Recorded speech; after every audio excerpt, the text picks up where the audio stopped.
Hello नमस्कार दोस्तों, आप सभी का आपके अपने प्यारे से परिवार सेडा क्लासेस में बहुत बहुत स्वागत है। आज हम लेके आए हैं नर्सिंग असिस्टेंट की पर्सन सीरीज। पहले हमने एक पर्सन सीरीज पे पहले भी चर्चा कर चुके हैं और आज हम दूसरी लेके आए हैं। और जिनका एग्जाम 26 फरवरी का हुआ हमारे पास एक बार कमेंट अवश्य करें। और अधिक जानकारी के लिए हमारी स्क्रीन पे व्हाट्सएप नंबर दिए गए, उससे भी आप कभी भी किसी भी समय संपर्क कर सकते हैं। तो चलिए चलते हैं आज की क्लास में। आज का पहला क्वेश्चन है प्रथम भारतीय उपग्रह। देखिए यहाँ पूछा गया प्रथम भारतीय उपग्रह जो है वही पूछा गया, न कि ये पूछा गया कि भारत द्वारा निर्मित या भारत द्वारा लॉन्च किया गया। तो प्रथम जो उपग्रह था वो आर्यभट्ट था। अगर क्वेश्चन में ये दिया हो कि भारत का प्रथम उपग्रह भारतीय उपग्रह जो था वो आर्यभट्ट था, जो 1975 में, कब 1975 में लॉन्च किया गया था। और ये सोवियत संघ से, किससे, सोवियत संघ से लॉन्च किया गया था। उसके बाद करते हैं भारत में निर्मित, भारत द्वारा जो लॉन्च किया गया, भारत की तकनीकी द्वारा जो लॉन्च किया गया था वो रोहिणी था। कौन सा था? रोहिणी था, जो 1980 में। अगर भारत तकनीकी द्वारा पूछा जाए, भारत से लॉन्च किया गया तो रोहिणी था प्रथम ग्रह। और वैसे प्रथम जो ग्रह जो था वो आर्यभट्ट था, जो सोवियत संघ से लॉन्च किया गया था। और ये किया गया था हरिकोटा द्वीप से। ये किससे किया गया था? हरिकोटा से लॉन्च किया गया था। और हरिकोटा कहाँ स्थित है? आंध्र प्रदेश में। हरिकोटा कहाँ स्थित है? आंध्र प्रदेश में है। तो क्लियर है। चलिए दूसरा क्वेश्चन है बनारस हिंदू विश्वविद्यालय के संस्थापक है। देखिए बनारस जो हिंदू विश्वविद्यालय है, बनारस हिंदू विश्वविद्यालय को बोला जाता है काशी विश्वविद्यालय भी। यह भी ध्यान रखें, बनारस हिंदू विश्वविद्यालय को काशी विश्वविद्यालय भी बोला जाता है। तो उसके जो संस्थापक जो थे वो थे मदन मोहन मालवीय। कौन थे? मदन मोहन मालवीय। और बनारस हिंदू विश्वविद्यालय जो है वो वाराणसी में स्थित है। वाराणसी, उत्तर प्रदेश। तो क्लियर है। ये ध्यान रखें बस, बनारस हिंदू विश्वविद्यालय, काशी विश्वविद्यालय भी लिखा हुआ मिल सकता है। चलिए क्वेश्चन नंबर 3, गांधी जी के राजनीतिक गुरु थे। देखिए राजनीतिक गुरु या गांधी जी के जो राजनीतिक के सलाहकार जो थे वो कौन थे? तो वो थे गोपाल कृष्ण गोखले। गोपाल कृष्ण गोखले जो थे वो कांग्रेस पार्टी के वरिष्ठ नेता थे, जो गांधी जी के एक राजनीतिक जो सलाहकार जो थे वो गोपाल कृष्ण गोखले थे। चलिए क्वेश्चन नंबर 4, माउंट एवरेस्ट पर लगातार 2 बार चढ़ने वाली प्रथम महिला। यहां पूछा गया माउंट एवरेस्ट पर लगातार 2 बार चढ़ने वाली प्रथम महिला के बारे में पूछा गया। तो 2 बार चढ़ने वाली जो महिला थी वो संतोष यादव थी। 2 बार चढ़ने वाली महिला जो थी वो संतोष यादव थी। अगर पूछा जाता माउंट एवरेस्ट पर प्रथम भारतीय महिला कौन थी, तो प्रथम भारतीय महिला जो थी वो बछेंद्री पाल थी। और संतोष यादव जो थी ये भारत की ही नहीं विश्व की प्रथम महिला,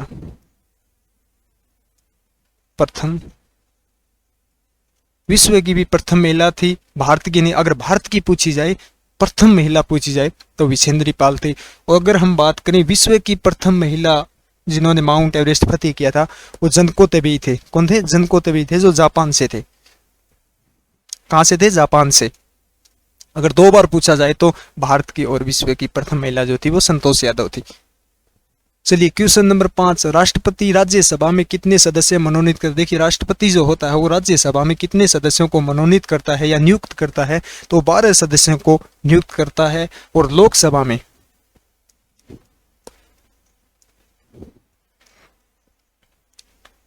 में है वो 2 सदस्य को मनोनीत करता है, जिसको एंग्लो इंडियन जो बोलते हैं। वो 2 सदस्यों को मनोनीत करता है। और राज्यसभा जो होती है या राज्यसभा का जो सभापति होता है, या हम बोल सकते हैं पदेन सभापति जो होता है वो उपराष्ट्रपति होता है। कौन होता है? उपराष्ट्रपति होता है इसका पदेन सभापति या सभापति।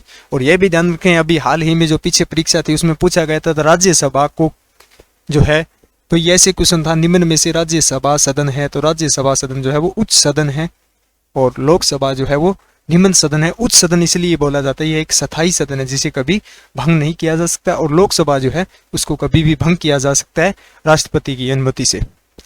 चलिए क्वेश्चन नंबर 6, यूक्रोन की मुद्रा है। देखिए यूक्रोन की मुद्रा है, ये हाल ही में काफी चर्चित था और हाल ही में परीक्षा में भी पूछा गया। तो यूक्रोन की जो मुद्रा है, जो जैसे अपने भारत की मुद्रा जो रुपये है, इस तरीके से रवीनिया मुद्रा है। क्या है? रवीनिया मुद्रा। और इसकी राजधानी भी याद रखें।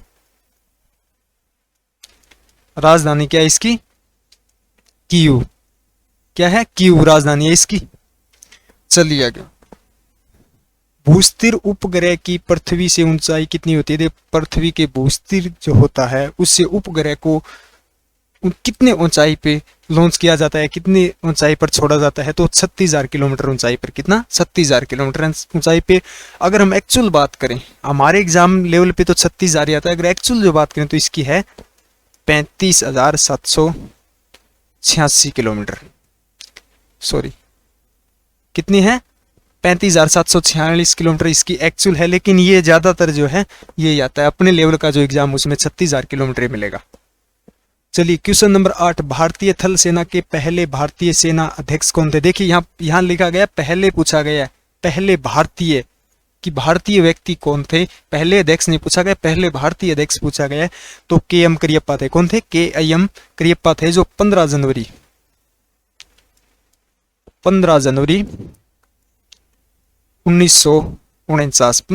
1949 को इन्होंने आर्मी की कमांड संभाली थी। और 15 जनवरी को आप सबको पता है थल सेना दिवस मनाया जाता है। थल सेना दिवस या आर्मी डे जो बनाया जाता है वो इसी उपलक्ष्य में बनाया जाता है, क्योंकि इन्होंने ये पहले भारतीय थे जिन्होंने आर्मी की कमांड संभाली थी 15 जनवरी 1949 को। इसके उपलक्ष्य में 15 जनवरी को थल सेना या आर्मी डे मनाया जाता है। चलिए क्वेश्चन नंबर 9, कोलकाता किस नदी के किनारे से? देखिए कोलकाता जो है वो किस नदी के तट पर स्थित है? तो वो हुगली नदी के तट पर। चलिए क्वेश्चन नंबर 10, उत्तरी गोलार्ध में सबसे छोटा दिन होता है। देखिए उत्तरी गोलार्ध का जो सबसे छोटा दिन जो होता है वो 22 दिसंबर होता है। कितना होता है? 22 दिसंबर होता है। और उत्तरी गोलार्ध का सबसे बड़ा दिन, उत्तरी गोलार्ध का सबसे बड़ा दिन जो होता है वो 21 जून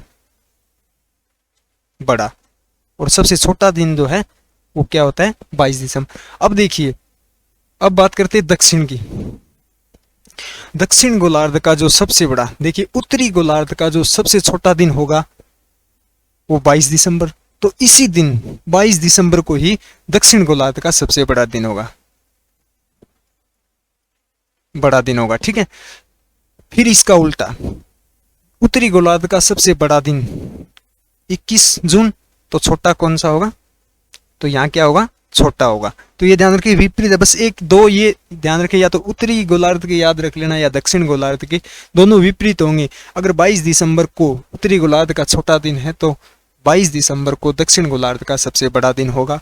अगर उत्तरी गोलार्ध का सबसे बड़ा दिन जो है वो 21 जून है, तो दक्षिण गोलार्ध का सबसे छोटा दिन जो है वो 21 जून होगा। क्वेश्चन नंबर 21, किस रंग के प्रकाश का प्रकीर्णन सबसे अधिक होता है? देखिए प्रकीर्णन जो होता है, प्रकाश जब किसी माध्यम से गुजरता है, तो कण या छोटे छोटे जो कण होते हैं उनको टकराने के बाद जो प्रसारित जो होता है, जो फैलाव जो होता है, बिखराव जो होता है, उसको प्रकीर्णन बोला जाता है। और सबसे अधिक जो प्रकीर्णन है, फैलाव जो होता है, वो बैंगनी रंग का होता है। यही पूछा गया किस रंग का प्रकाश का प्रकीर्णन सबसे अधिक होता है, तो सबसे जो अधिक जो ज्यादा फैलाव जो होता है वो बैंगनी रंग का होता है। और लाल रंग जो होता है इसका सबसे कम होता है। और जो खतरे की चिन्ह या जो रोड पे जो चिन्ह, सड़क जो है हमारे, वहां खतरे के जो चिन्ह जो होते हैं वो लाल रंग के इसी कारण बनाए जाते हैं। इसका जो लाल रंग का जो फैलाव है, जो प्रकीर्णन है, वो सबसे कम होता है, इसलिए अत्यधिक दूरी या अधिक दूरी तक दिखाई देता है। अधिक दूरी से निशान जो है वो दिखाई देते हैं। तो कम जो है वो लाल का होता है और अधिक जो है वो बैंगनी रंग का होता है। क्वेश्चन नंबर 12, ग्लूकोमा रोग शरीर के किस अंग से संबंधित है? ग्लूकोमा रोग जो है, जिसको मोतिया बोलते हैं, काला मोतिया, वो रोग जो है वो किस अंग को प्रभावित करता है? आंख को करता है। क्या करता है? आंख को करता है। और इसको अगर निरंतर अगर ये बढ़ता रहे तो इंसान को अंधा बना देता है, ठीक है। चलिए, वाहनों की हेडलाइट में किस दर्पण का उपयोग किया जाता है? वाहन की जो हेडलाइट होती है उसमें किस दर्पण का प्रयोग किया जाता है? तो वाहन की जो लाइट होती है उसमें प्रकाश के फैलाव की आवश्यकता होती है, और प्रकाश का जो फैलाव जो है वो अवतल दर्पण करता है। कौन करता है? अवतल दर्पण करता है। तो हेडलाइट में क्या है? अवतल दर्पण होता है। चलिए क्वेश्चन नंबर 14, आंख की रेटिना पर बना प्रतिबिंब। देखिए आंख की जो रेटिना होती है उस पर बना प्रतिबिंब होता है। देखिए जो हमारी जो आंख होती है, रेटिना जो होता है हमेशा हमारे पीछे होता है, ये जो भाग होता है ये कॉर्निया होता है, और इसके पीछे यहाँ ये रेटिना होता है, और इस पर जो प्रतिबिंब बनता है वो वास्तविक और उल्टा बनता है। कौन सा बनता है? वास्तविक और उल्टा प्रतिबिंब बनता है। और एक बात यह ध्यान रखें कि आंख जब दान करते हैं, डोनेट करते हैं, तो आंख का कौन सा हिस्सा दान किया जाता है, तो ये कॉर्निया जो हिस्सा होता है ये दान किया जाता है। चलिए आगे। और एक बात और ध्यान रखें, आंख जो है वो किस लेंस की भांति कार्य करती है, तो आंख जो है वो उत्तल लेंस, किसकी, उत्तल लेंस की भांति कार्य करती है। क्वेश्चन ये से पूछा जाता है कि आंख का लेंस होता है, आंख का लेंस होता है तो उत्तल लेंस होता है आंख का। Question number 15, deoxyribonucleic acid किसका बना होता है, डीएनए जिसको बोलते हैं, डीएनए को ही बोलते हैं डी ऑक्सीराइबो न्यूक्लिक एसिड। तो डीएनए जो है वो न्यूक्लियस अम्ल या न्यूक्लियस एसिड का बना होता है। चलिए क्वेश्चन नंबर 16, विद्युत चुंबक बनाए जाते हैं, विद्युत चुंबक जो है वो बनाए जाते हैं तो वो शीत लोहा के बनाए जाते हैं। किसके बनाए जाते हैं, शीत लोहा, या ऑप्शन में मिलेगा आपको नरम लोहा, शीत लोहा या नरम लोहा के बनाए जाते हैं विद्युत चुंबक। चलिए क्वेश्चन नंबर 17, तापमान बढ़ने से द्रव का क्वथनांक पर प्रभाव पड़ता है। क्वथनांक पूछा गया, अगर तापमान में बढ़ोतरी होगी या तापमान जब बढ़ेगा तो क्वथनांक भी बढ़ेगा। क्या होगा, क्वथनांक भी बढ़ेगा। अगर तापमान बढ़ेगा तो द्रव का घनत्व जो है वो कम होगा, घनत्व क्या है, कम होगा। अगर तापमान कम होगा तो क्वथनांक क्या है, कम होगा, और घनत्व क्या है, अधिक होगा। चलिए क्वेश्चन नंबर 18, निम्न में से कौन सी राशि सदिश राशि है, सदिश राशि है। देखिए संवेग जो है यह एक सदिश राशि है, और वेग जो है यह भी एक सदिश राशि है, बल जो है यह भी एक सदिश राशि है, आयतन जो है वो एक अदिश राशि है, आयतन जो है वो एक अदिश राशि है। तो इसका राइट आंसर डी होगा। क्वेश्चन नंबर 19, घड़ी के स्प्रिंग में भंडारित ऊर्जा होती है, जो घड़ी का जो स्प्रिंग जो होता है उसमें भंडारित या जो ऊर्जा जो होती है वो कौन सी होती है। देखिए अपने लेवल पे क्वेश्चन आए तो ऑप्शन भी ये मिलेंगे, तो स्थित ऊर्जा मानते हैं हम, क्या मानते हैं, स्थित ऊर्जा मानते हैं। लेकिन गति ऊर्जा और स्थित ऊर्जा का जो योग का जो मान होता है वो बराबर होता है, योग का मान दोनों का क्या होता है, बराबर होता है। तो इसलिए बराबर जो होता है तो इसको बोला जाता है यांत्रिक ऊर्जा, यांत्रिक ऊर्जा। तो एक्चुअल जो इसका जो मान जो है, एक्चुअल जो इसका आंसर जो है वो यांत्रिक ऊर्जा आता है। ये ध्यान रखें, अगर ऑप्शन में गति ऊर्जा स्थित ऊर्जा हो तो ये स्थित ऊर्जा होगा, अगर इनमें से ये ऑप्शन ना हो तो इनका यांत्रिक ऊर्जा होगा। चलिए क्वेश्चन नंबर 20, लैंप की बत्ती में तेल किस कारण ऊपर चढ़ता है, ऊपर उठता है, तो किसके कारण, केशिकतव घटना या केशिकतव के कारण ऊपर चढ़ता है। पेपर जो होता है वो स्याही सोखता है, वो भी केशिकतव घटना के कारण ही सोखता है। प्रतिरोध का मात्रक है, देखिए प्रतिरोध का एसआई मात्रक जो होता है वो ओम होता है, क्या होता है, ओम होता है। और ये भी ध्यान रखें, एम्पियर जो है वो विद्युत धारा का मात्रक है, किसका है, विद्युत धारा का एसआई मात्रक जो है वो एम्पियर है, और वाट जो है वो शक्ति का है, शक्ति का एसआई मात्रक वाट है, और प्रतिरोध का जो मात्रक है वो ओम है। चलिए क्वेश्चन नंबर 22, खगोलीय दूरी मापने की इकाई है। देखिए खगोलीय दूरी जो है वो किस द्वारा मापी जाती है, खगोलीय दूरी जो है वो प्रकाश वर्ष से मापी जाती है। किससे मापी जाती है, प्रकाश वर्ष से मापी जाती है। हेपेटाइटिस रोग शरीर के किस अंग को प्रभावित करता है, हेपेटाइटिस जो रोग है वो हमारे लीवर या यकृत को प्रभावित करता है, किसको, लीवर या यकृत को प्रभावित करता है। लीवर कैंसर जो होती है वो हेपेटाइटिस रोग के निरंतर बढ़ते रहने से होती है। चलिए क्वेश्चन नंबर 24, प्रेरकत्व की इकाई है, प्रेरकत्व की जो इकाई है वो हेनरी होती है, क्या होती है, हेनरी होती है। और जूल जो है वो कार्य की होती है, ओम जो है वो प्रतिरोध की होती है, जो पीछे चर्चा की। ये देखिए मिस प्रिंट हो गई है, पास्कल है, देखिए पास्कल जो है वो किसके दाब की होती है।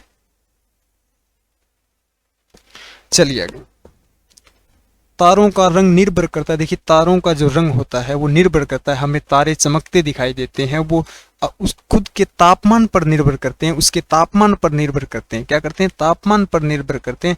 अगर देखिए किसी तारे का तापमान जो है वो कम है अगर किसी तारे का तापमान अगर कम है तो हल्का लाल दिखाई देगा, अगर तारे का तापमान उच्च है या अधिक है तो नीला दिखाई देगा। तो तारा जो होता है वो अपने प्रकाश का सूचक होता है, अपने तापमान का सूचक होता है, अपने तापमान के कारण चमकता दिखाई देता है, निर्भर करता है। रंग जो होता है, रंग दिखाई देता है हमें, लाल या हल्का नीला जो दिखाई देता है वो तापमान पे निर्धारित होता है। क्वेश्चन नंबर 26, आशा की धातु किसे कहा जाता है? देखिए, आशा की धातु या भविष्य की धातु, आशा की धातु या भविष्य की जो धातु है, आशा की धातु या भविष्य की धातु किस धातु को कहा जाता है? तो टाइटेनियम को कहा जाता है। किसको कहा जाता है? टाइटेनियम को आशा की धातु या भविष्य की धातु कहा जाता है। इसलिए कहा जाता है स्टेनलेस स्टील जो होता है, स्टेनलेस स्टील जो होता है उससे कहीं लगभग 3 से 4 गुना इसकी मजबूती होती है, जिसके कारण इसको भविष्य की धातु कहा जाता है। आने वाले समय में सबसे उपयोगी माना जा सकता है, क्योंकि इसकी मजबूती जो है स्टेनलेस स्टील जो है उससे 3-4 गुना कहीं ज्यादा है, इसलिए इसको भविष्य या आशा की धातु कहा जाता है। क्वेश्चन नंबर 27, भोजन का पाचन कहाँ से प्रारंभ होता है? यहाँ प्रारंभ पूछा गया। जो पहली क्रिया जो होती है हमारे भोजन की प्रारंभ होने की, वो मुख से होती है, मुख द्वार से होती है, मुंह से होती है। अगर पूछा जाए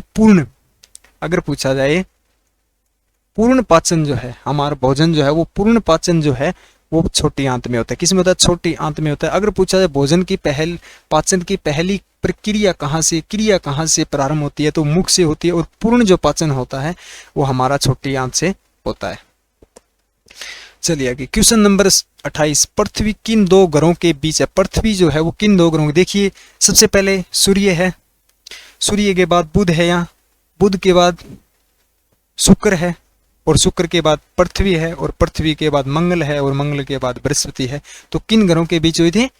शुक्र और मंगल ग्रहों के। किन के बीच है? शुक्र और मंगल ग्रहों के बीच। डर्मेटोलॉजी से किसका अध्ययन किया जाता है? देखिए, डर्मेटोलॉजी जो है उसमें किसका अध्ययन किया जाता है? डर्मेटोलॉजी में त्वचा का अध्ययन किया जाता है। किसका? त्वचा का अध्ययन किया जाता है। लेकिन एक बात और ध्यान रखिए, अगर ऑप्शन में त्वचा नहीं हो तो नाखून जो होते हैं हमारे, नाखून या बाल का अध्ययन जो होता है वो भी डर्मेटोलॉजी होता है। अगर त्वचा ऑप्शन में नहीं हो तो ये ऑप्शन में हो, तो ये राइट होगा। चलिए, क्वेश्चन नंबर 30, वायुमंडल में सबसे अधिक मात्रा में कौन सी गैस पाई जाती है या कौन सी गैस मौजूद है? तो सर्वाधिक जो गैस जो पाई जाती है वो नाइट्रोजन पाई जाती है। कौन सी? नाइट्रोजन पाई जाती है 78%। कितनी? 78%। और कार्बन डाइऑक्साइड CO2 जो है वो है 0.03% पाई जाती है। और ऑक्सीजन ध्यान रखें, ऑक्सीजन जो है वो 21% है। कितनी है? 21%। और सर्वाधिक जो पाई जाती है वो नाइट्रोजन गैस पाई जाती है 78%। चलिए, क्वेश्चन नंबर 31, अनुवांशिकता के नियम की खोज किसने की थी? देखिए, अनुवांशिकता का जो नियम जो है वो किसने दिया था? वो ग्रेगरी मेंडल ने दिया था। किसने? ग्रेगरी मेंडल द्वारा दिया गया था। और न्यूटन द्वारा, आप सबको पता ही है, गुरुत्वाकर्षण का जो नियम है वो न्यूटन द्वारा दिया गया। और आर्किमिडीज जो थे उसके द्वारा उत्प्लावन का बल दिया गया। किसका? उत्प्लावन का जो बल का जो है सिद्धांत जो है, खोज जो की वो आर्किमिडीज द्वारा की गई थी। क्वेश्चन नंबर 32, फ्यूज तार का गलनांक होना चाहिए। देखिए, फ्यूज तार का जो गलनांक है वो उच्च होना चाहिए। क्या होना चाहिए? उच्च होना चाहिए। और फ्यूज तार जो है वो तांबा या जस्ता धातु का बनता है। तो अगर ऑप्शन में तांबा और जस्ता दोनों हो तो तांबा होगा, अगर तांबा ऑप्शन में नहीं हो तो जस्ता। चलिए, क्वेश्चन नंबर 33, कोपरनिकस का संबंध किस क्षेत्र से था? देखिए, कोपरनिकस का जो संबंध था वो किस क्षेत्र से था? वो खगोलीयविद थे। इनको खगोलीय शास्त्र भी कहा गया है। किससे था? खगोलीयविद से था, खगोलीय शास्त्र भी ने कहा गया है। और इन्होंने सर्वप्रथम अपना प्रस्ताव ये रखा था, इसलिए इसे खगोलीय शास्त्र कहा गया, कि सूर्य जो है, सूर्य के चारों ओर ग्रह परिक्रमा करते हैं या चक्कर लगाते हैं, उसका जो प्रस्ताव प्रतिपादित किया था सर्वप्रथम वो कोपरनिकस ने ही किया था, इसलिए इसे खगोलीय विद्या, खगोलीय शास्त्र कहा गया है। चलिए, क्वेश्चन नंबर 34, ब्रह्मांड का अध्ययन क्या कहलाता है? ब्रह्मांड का जो अध्ययन है वो क्या कहलाता है? तो ब्रह्मांड का जो अध्ययन है वो कोस्मोलॉजी कहा जाता है। किसमें क्या कहा जाता है? कोस्मोलॉजी कहा जाता है। और कोस्मोलॉजी खगोल का ही एक शाखा है, खगोलीय विज्ञान की ही एक यह शाखा है, जिसमें ब्रह्मांड के बारे में अध्ययन किया गया, उनके बारे में दर्शाया गया। तो यह खगोल विज्ञान की ही एक शाखा है, ब्रह्मांड का जो अध्ययन है, जो पूर्ण विवरण जो है उसको कोस्मोलॉजी कहते हैं और इसमें अध्ययन किया गया। क्वेश्चन नंबर 35, श्वेत रक्त कण का जीवन काल होता है, WBC का जो जीवन काल जो होता है वो 2 से 4 दिन आता है, मिनिमम तो लिखा हुआ। लेकिन अगर इस तरीके से ऑप्शन हो तो 4 दिन ऐसे कभी नहीं होगा, यहाँ 4 होगा या 5 दिन होगा, 10 और गैप मिलेगा, तो 2 से 4 या 5 इस तरीके से ऑप्शन, 10 से कम मिलेंगे ऑप्शन, ठीक है। और RBC लाल रक्त कणिकाएं को जो जीवन काल होता है वो 120 दिन होता है। कितना होता है? 120 दिन होता है। चलिए क्वेश्चन नंबर 36, हाइड्रोक्लोरिक अम्ल का रासायनिक सूत्र। हाइड्रोक्लोरिक अम्ल का जो रासायनिक सूत्र होता है वो होता है HCl। क्या होता है? HCl। चलिए क्वेश्चन नंबर 37, दूर की वस्तुओं को देखने के लिए किस यंत्र का प्रयोग किया जाता है? दूर की वस्तुओं को देखने, अधिक दूर की वस्तुओं देखने के लिए जो प्रयोग किया जाता है वो सूक्ष्मदर्शी का किया जाता है। किसका? सूक्ष्मदर्शी का प्रयोग किया जाता है। क्वेश्चन नंबर 38, पौधे अपना पोषण कहाँ से प्राप्त करते हैं? पौधे जो है अपना पोषण जो है वो वायु से भी करते हैं, जल से भी करते हैं, मिट्टी से भी करते हैं। लेकिन अगर मुख्यतः पूछें, मुख्यतः जो है वो मिट्टी से प्राप्त करते। किससे करते हैं? मिट्टी से प्राप्त करते हैं। एक क्वेश्चन और पूछा जाता है, पौधे अपना भोजन जो है वो किस समय प्राप्त करते हैं? सर्वप्रथम तो ये बात ध्यान रखें कि पौधे जो होते हैं वो सर्वपोषी होते हैं, अपना भोजन खुद ग्रहण करते हैं। वो किस समय, किस प्रक्रिया के समय? तो प्रकाश संश्लेषण की समय भोजन प्राप्त करते हैं। और प्रकाश संश्लेषण जो प्रक्रिया होती है वो सूर्य की रोशनी बोल सकते हैं या दिन में होती है। तो क्लियर है। चलिए क्वेश्चन नंबर 39, ऑप्टिकल फाइबर किस सिद्धांत पर कार्य करता है? ऑप्टिकल फाइबर जो है हम जो किस सिद्धांत पर कार्य करते हैं वो पूर्ण आंतरिक परावर्तन के सिद्धांत पे कार्य करता है। पूर्ण की जगह आपको कुल आंतरिक परावर्तन भी लिखा हुआ मिल सकता है, तो ये ध्यान रखें। तो किस सिद्धांत पर कार्य करता है ऑप्टिकल फाइबर? आंतरिक परावर्तन के। चलिए क्वेश्चन नंबर 40, त्वचा की सबसे ऊपरी परत। त्वचा की जो सबसे ऊपरी परत होती है वो एपिडर्मिस होती है। क्या होती है? त्वचा की सबसे ऊपरी परत जो है हमारे शरीर का सबसे बड़ा अंग जो है वो त्वचा होती है, और उसकी सबसे ऊपरी जो परत है वो एपिडर्मिस होती है। मध्य परत जो होती है वो डर्मिस होती है। मध्य परत, बस ये ध्यान रखें, मध्य परत जो होती है वो डर्मिस है, और जो सबसे नीचे की जो परत है, सबसे नीचे की जो परत है वो हाइपोडर्मिस है। क्या है? हाइपोडर्मिस है।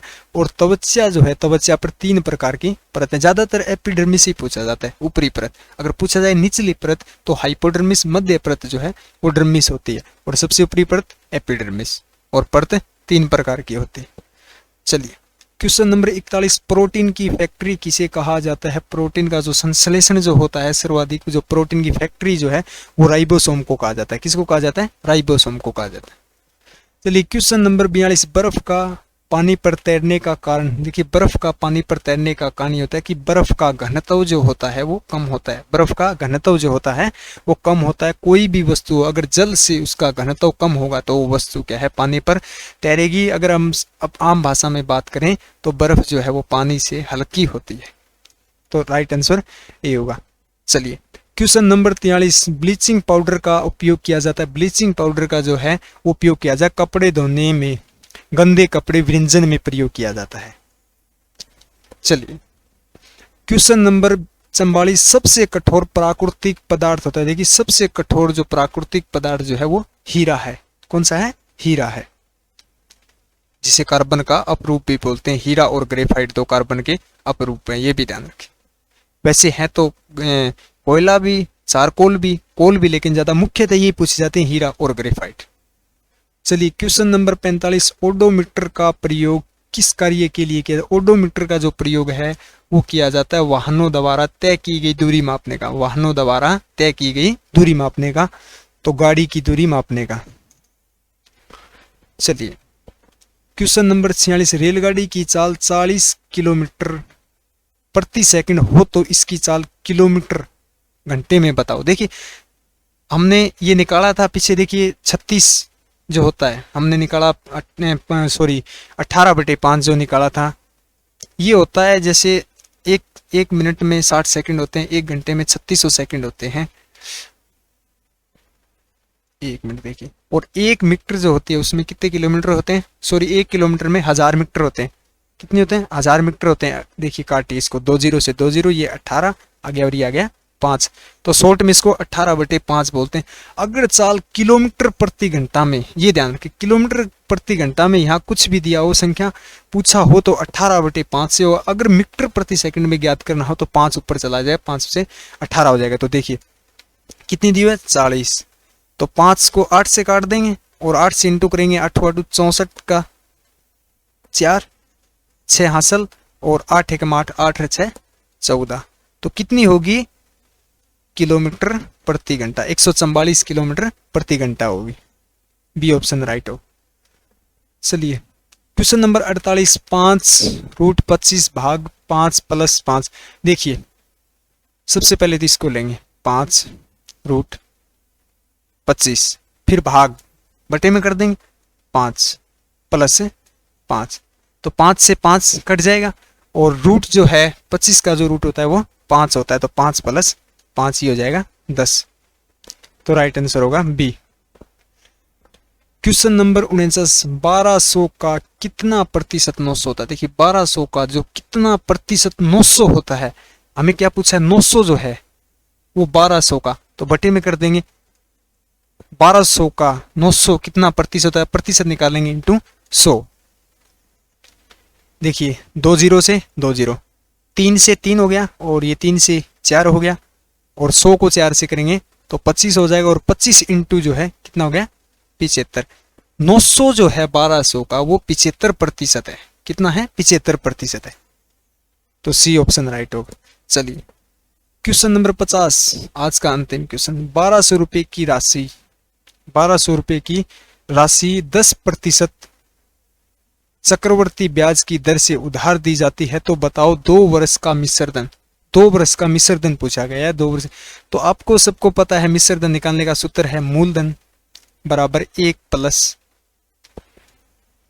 दर बटे 100 ब्रैकेट आ जाएगा समय, तो जितना समय दिया उतनों को इंटू कर दें, तो मूलधन कितना अपना 12,000। फिर पूछा कितना है 10%, तो 110 हो जाएगा। 110 इंटू कितना समय कितना है 2 वर्ष, तो 2 बार कर देंगे 110 बटे 100 इंटू 100। अब देखिए इसको 3 0 से 3 होगी, 1 0 से 1 0 होगी, तो 11 से 11 को इंटू करेंगे तो 121, यानी 1210 इंटू, यहाँ करता हूँ देखिए 1210 इंटू 12। सबसे पहले 12 से ही कर लेते हैं, ठीक है। 2 4 2, ये 4 है, ये हो गया 121। अब ऐड करेंगे 2, इतना हो गया 5, ये हो गया 4 और 1 0 को उतार लेंगे, तो 14,520। तो मिश्र धन कितना होगा 14,520। तो कैसी लगी आज की क्लास, उम्मीद करते हैं आप सबको अच्छी लगी होगी। तो अगर आप हमारे चैनल पे नए हैं तो चैनल को शेयर करें, सब्सक्राइब करें। मिलते हैं अगली सीरीज नंबर 3 के साथ, तब तक हमारे चैनल पर बने रहें। जय हिंद, जय भारत।